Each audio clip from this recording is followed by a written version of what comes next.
네, 오늘은 빌립보서 1장 19절에서 21절 말씀을 중심으로 죽음을 뛰어넘는 기쁨이라는 제목으로 말씀을 나누도록 하겠습니다. 오늘 설교 제목이 어마어마해요. 죽음을 뛰어넘는 기쁨. 자, 하버드대를 졸업한 의사이자 영성학자인 스카펙은 아직도 가야 할 길이라는 자신의 유명한 책에서 이렇게 말을 했습니다. 세상에서는 유명한데 우리한테는 별로 안 유명할 수 있어요. 기독교 서적이면서 미국의 베스트셀러인데 여기서 이런 말을 합니다.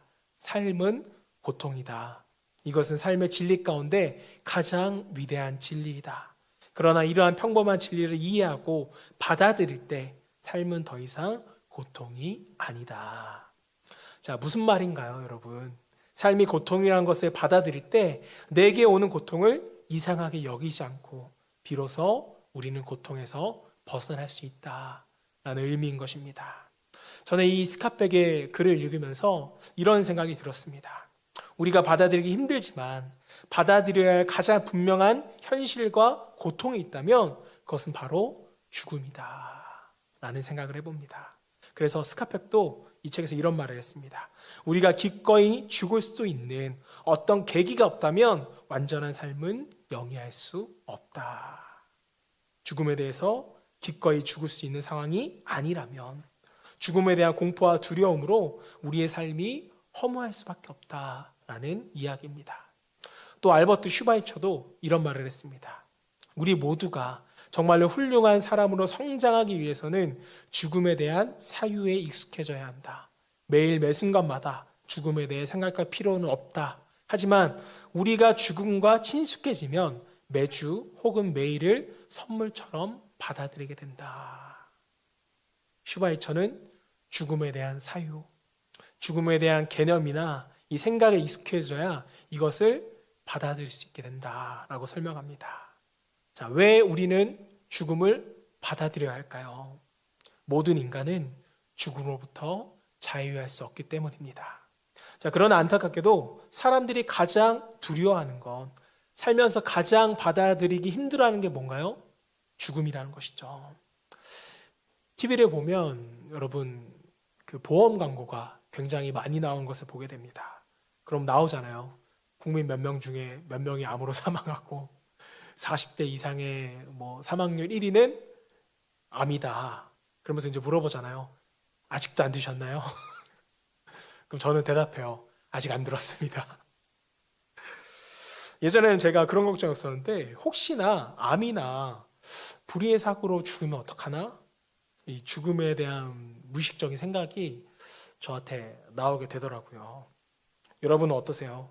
죽음이란 상상하기 싫은 것, 생각하기도 싫은 것, 나중에 안 왔으면 좋은 것, 아니 오지만 않을 수 있다면 오지 않으면 좋겠다라고 생각하는 것이 혹시 죽음 아니겠습니까?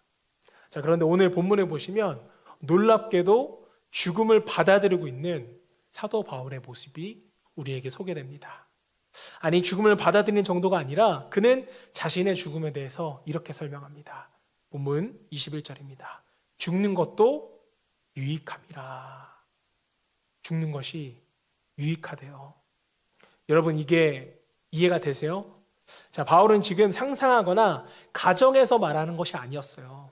진짜로 시일의 감옥에서 죽을 수 있는 상황에 놓여진 것입니다. 자, 그런데 죽어도 유익하다고 말해요. 엄청난 지금 말을 사도 바울이 하고 있는 것입니다. 자, 바울이 너무나도 힘들었던 나머지 고난의 끝에서 인생을 포기한 것일까요? 아니, 너무나 힘든 고난 앞에서 차라리 죽는 것이 낫다는 허무주의에 사도 바울이 빠진 것일까요? 아닙니다.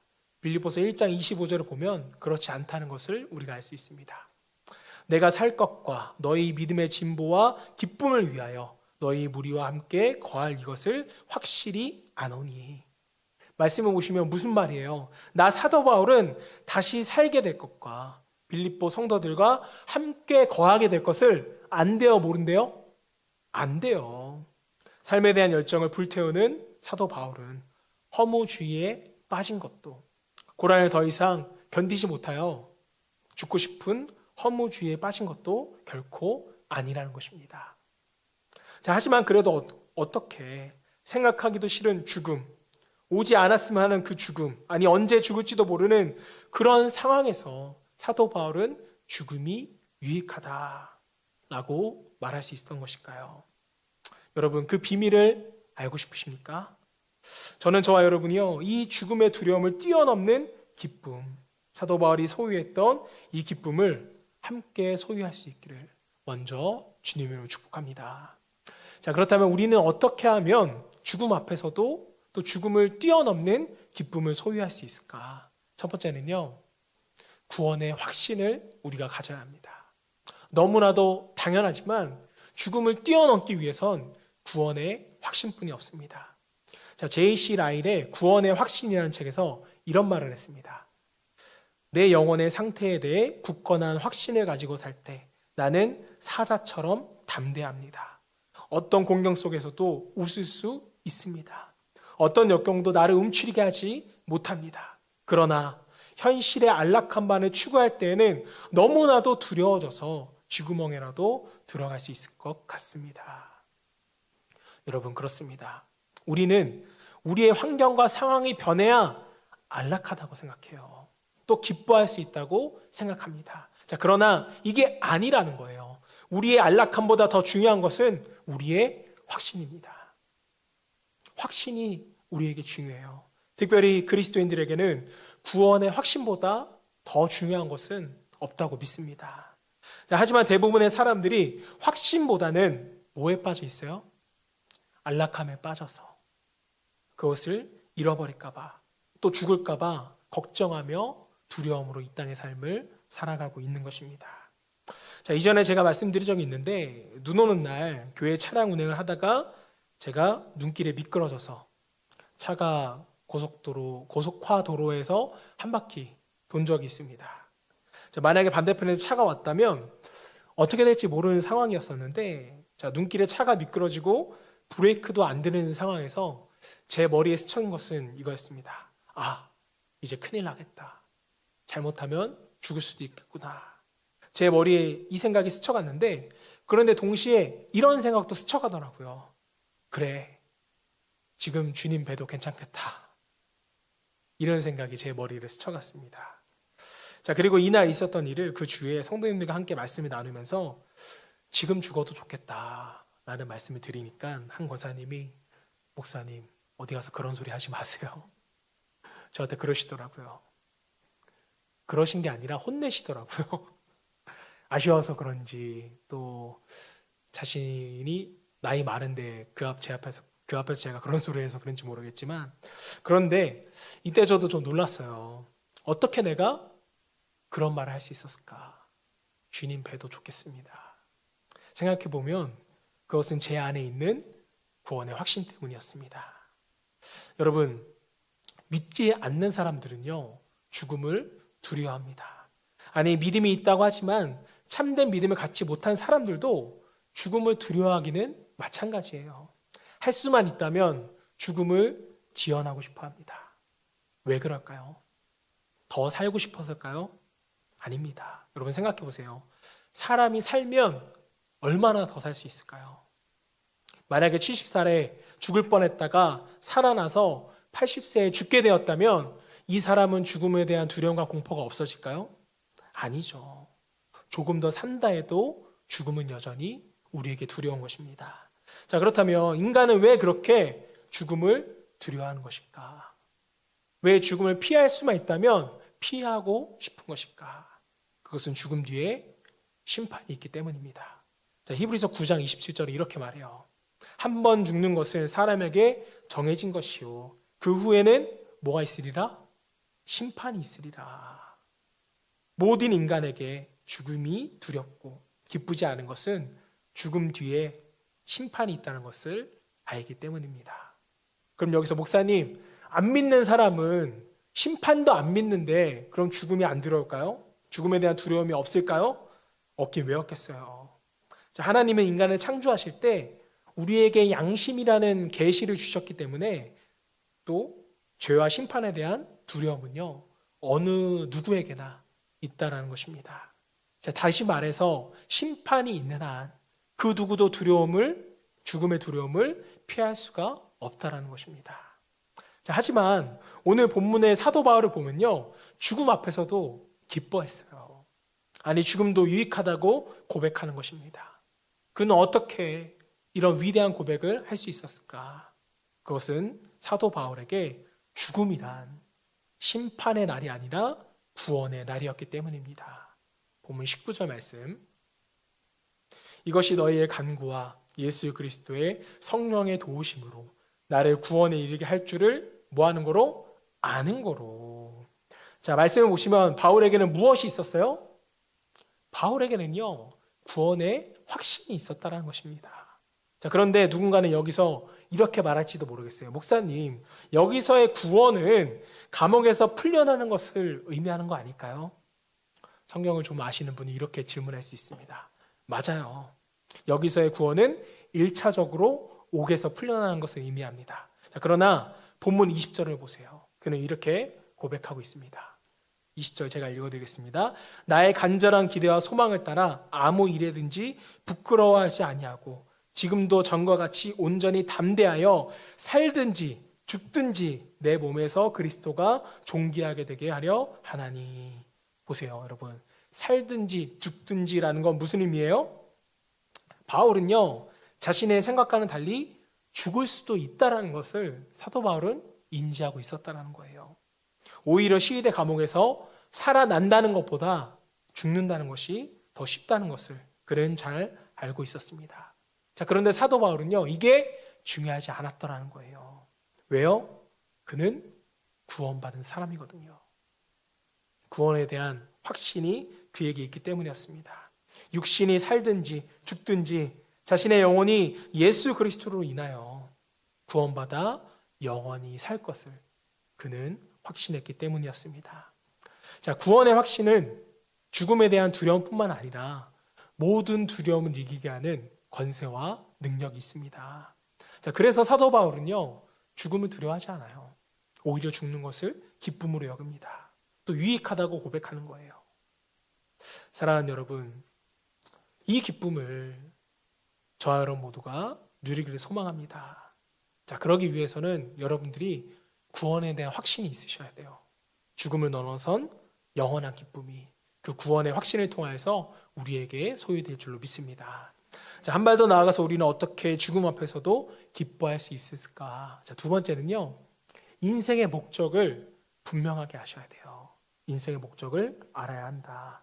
최근 서정가에 주목할 만한 현상이 하나 있습니다. 그게 뭐냐면 노년과 죽음에 대한 책이 굉장히 많이 나온다는 것을 우리가 볼 수 있습니다.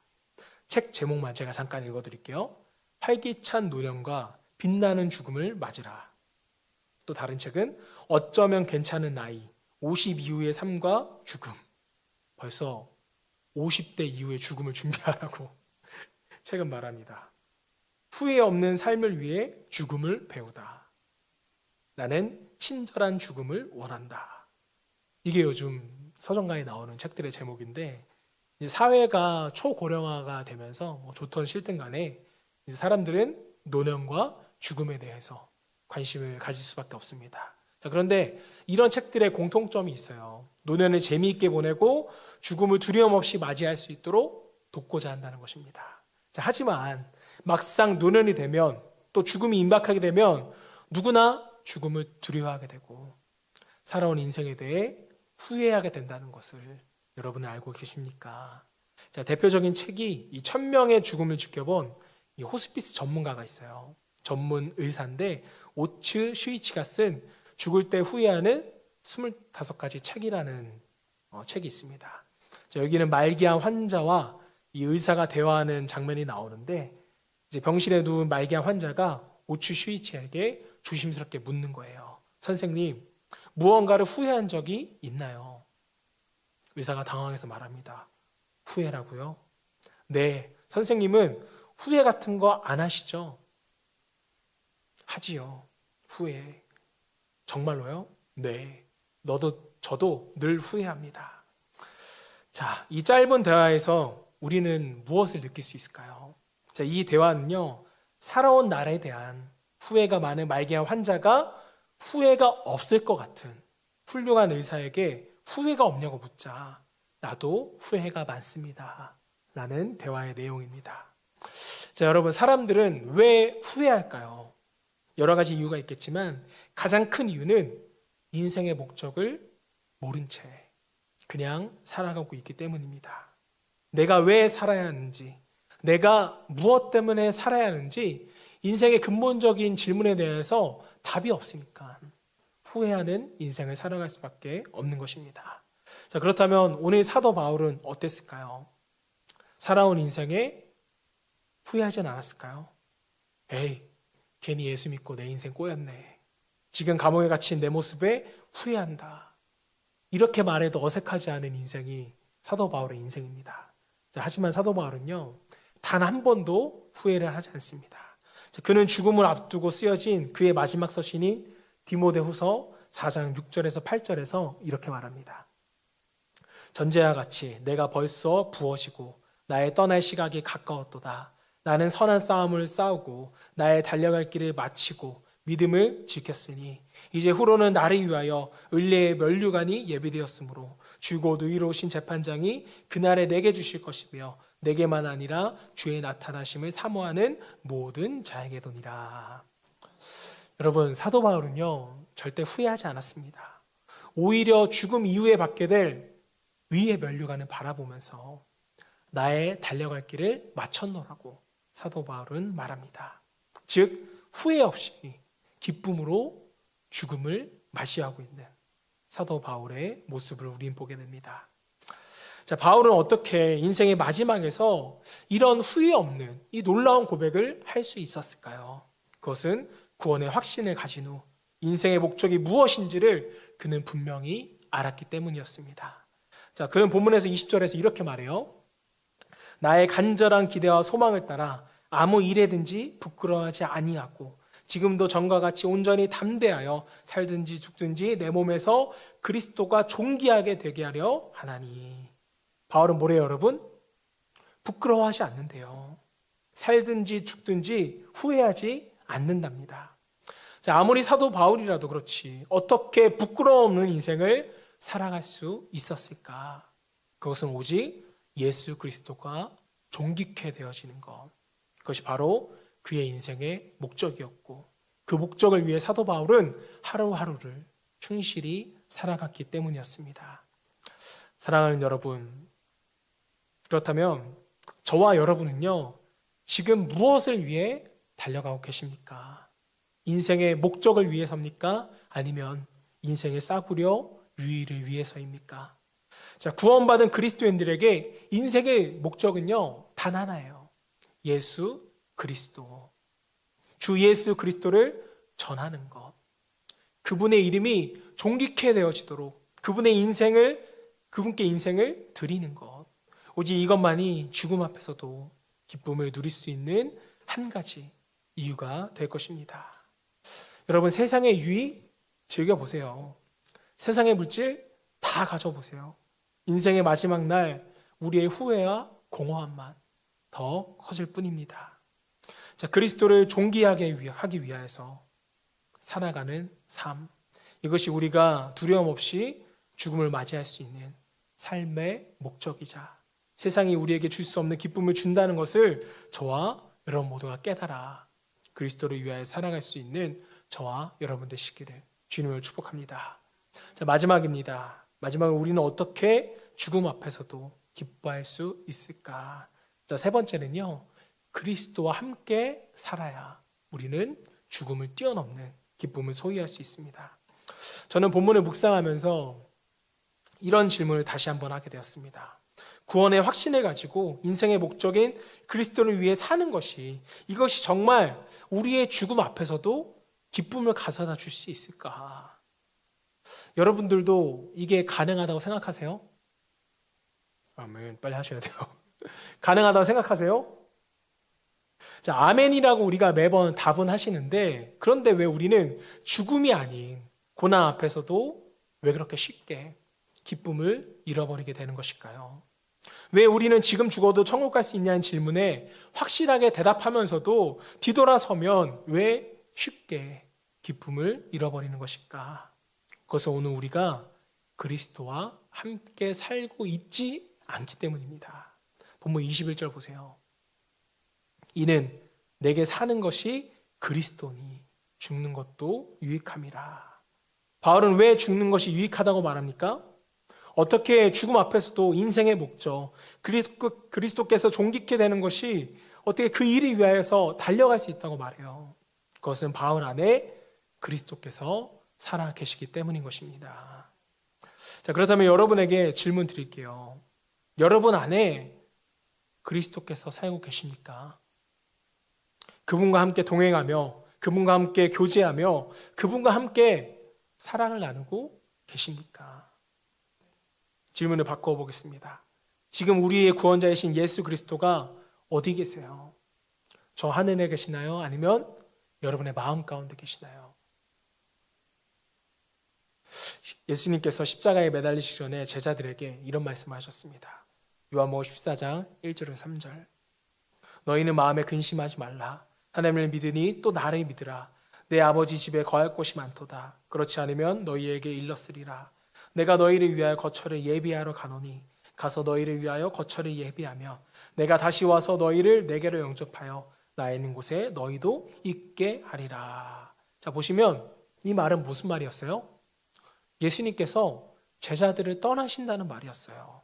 그런데 아이러니하게도 이어지는 요한복음 14장 23절에서는 이런 말씀을 또 하셨습니다. 예수께서 대답하여 이르시되 사람이 나를 사랑하면 내 말을 지키리니 내 아버지께서 그를 사랑할 것이요 우리가 그에게 가서 거처를 그와 함께 하리라. 아까는 제자들을 떠나서 거처를 만드신대요. 근데 이번에는 내가 함께 그와 거처에 있을 것이다.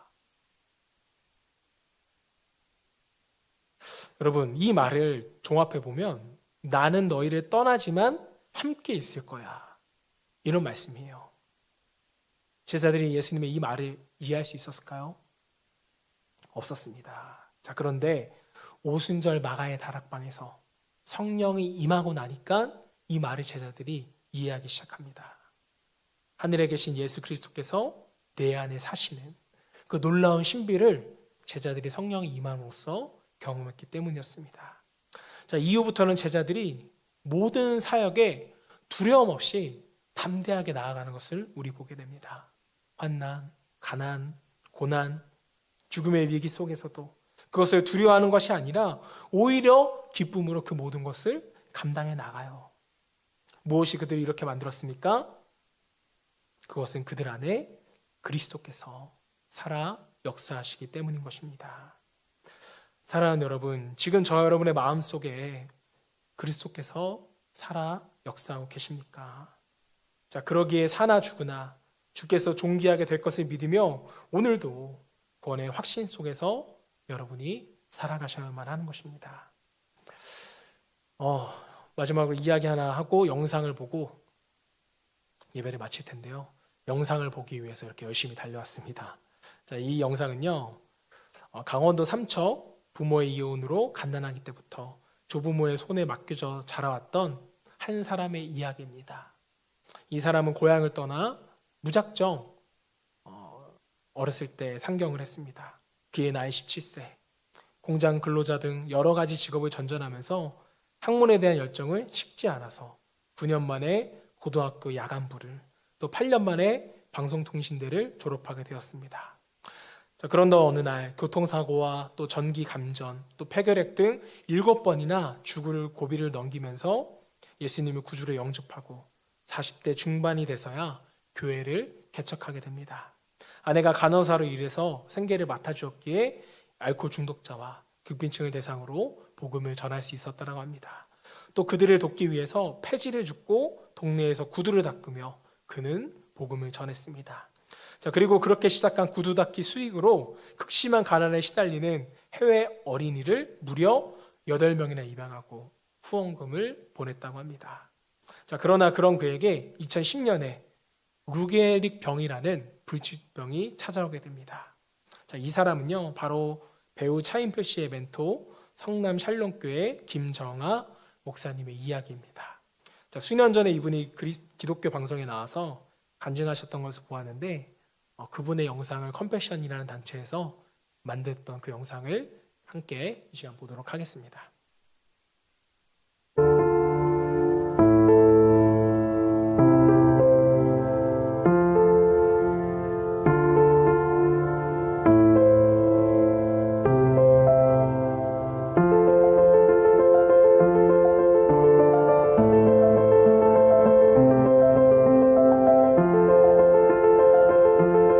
작년에 12월 4일 날 컨벤션 후원자 행사 밤에 갔다가 1000명의 풍선이 천장에 떨어졌잖아요. 그래서 저는 인간적으로 선물이 들은 줄 알고 제가 사진도 찍어놨는데 2개, 3개를 잔뜩 껴안았어요. 근데 나중에 사회자가 그 안에는 1000명의 아이들이 들어있는데 똑같은 나라가 하나도 없고 똑같은 아이가 한 명도 없다. 하나님, 나는 지금 2명도 버거운데 이 5명은 너무 어렵다. 제가 우유 배달을 해볼까 했어요. 근데 새벽 기도가 몇 시입니까? 5시잖아요. 이 겹쳐요. 폐지를 주우러 다녀볼까 했는데 이 꼬부랑 할머니들이 그거 주워서 1, 20만 원씩 벌거든요. 어려운 분들이 종이 이렇게 주워가지고. 근데 제가 다 주워버리면 그분들 직업이 끊어져요. 하나님께서 이런 음성을 들려주시는 거예요. 너 군대에 있을 때 고참들 구두 잘 닦았던 실력이 있지 않느냐? 아직도 너 오른팔이 멀쩡하지 않느냐? 구두 닦기 해라.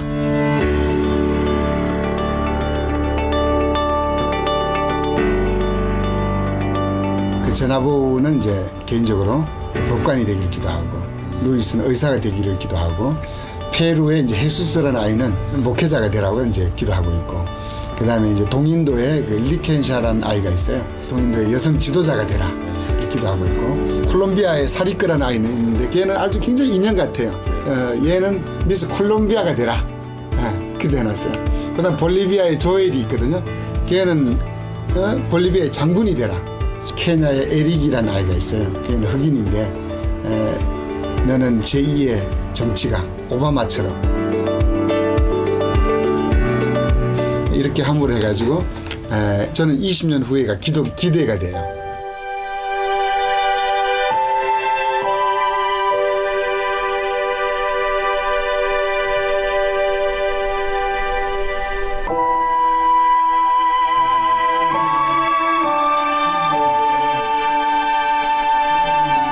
루게리 이게 올 처음부터 증세가 시작이 됐어요. 지금 아내가 이제 구두를 좀 닦다가 몇 개월 닦았어요, 저는. 근데 지금도 전화 오면 가서 닦아주고 2,000원 들고 너무 신나요.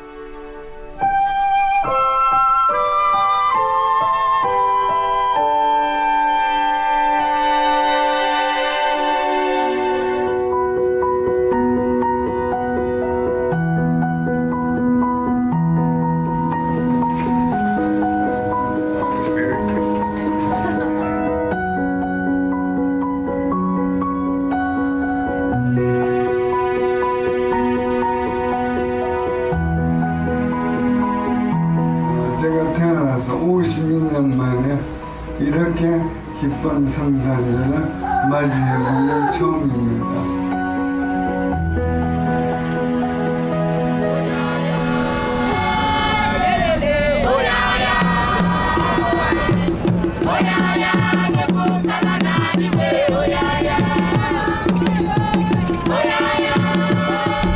지금 이곳은 나이로비에서 200km 정도 떨어진 우다다라는 곳이고요. 한국의 김정하 후원자님이 후원하는 에릭이라는 8세 된 아이를 만나기 위해서 그 아이의 집으로 가는 길입니다.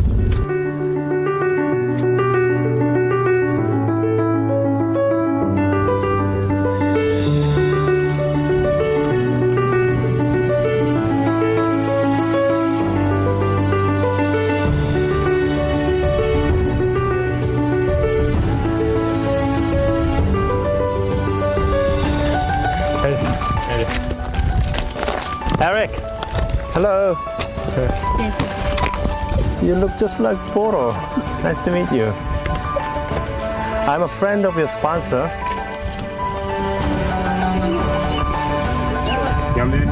That? This? Ah, that's your house. 여기가 에릭이 사는 집이래요. 에릭네 집.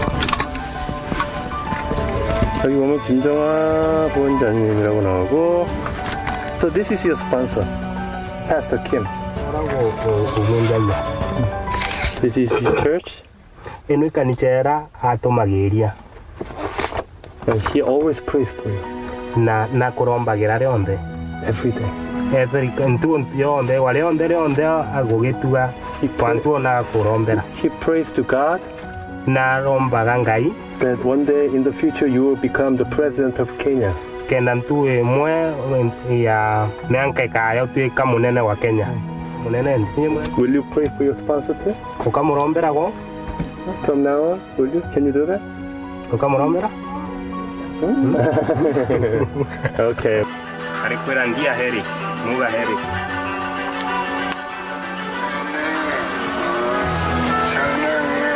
nkwendete Ugi bwega muno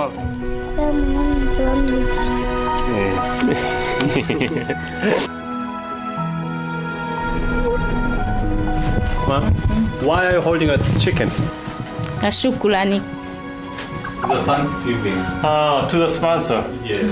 Thank you so much. I'm sure Pastor Kim, his sponsor, is really thankful too.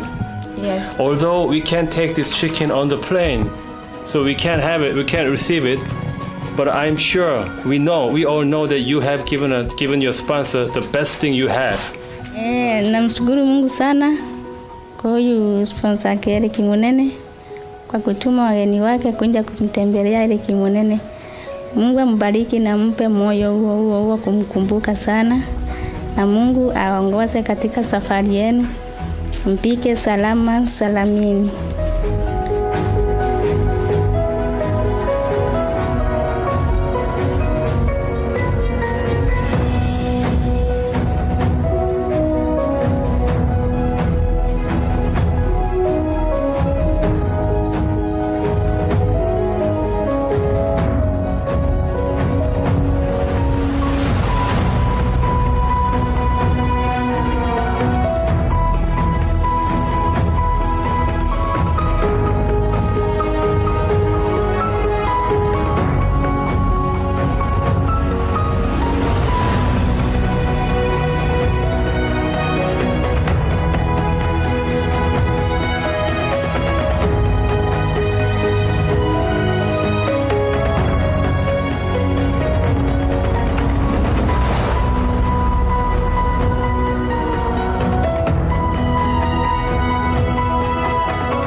앞으로 수많은 불신자들이 돌아올 걸로 확신하고 있어요.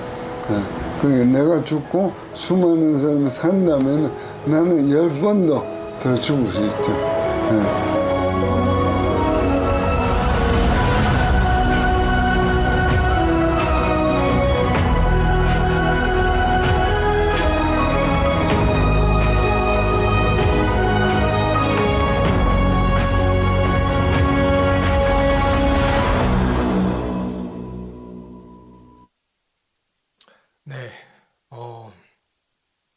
마지막 목사님의 고백이 참 울림이 되죠.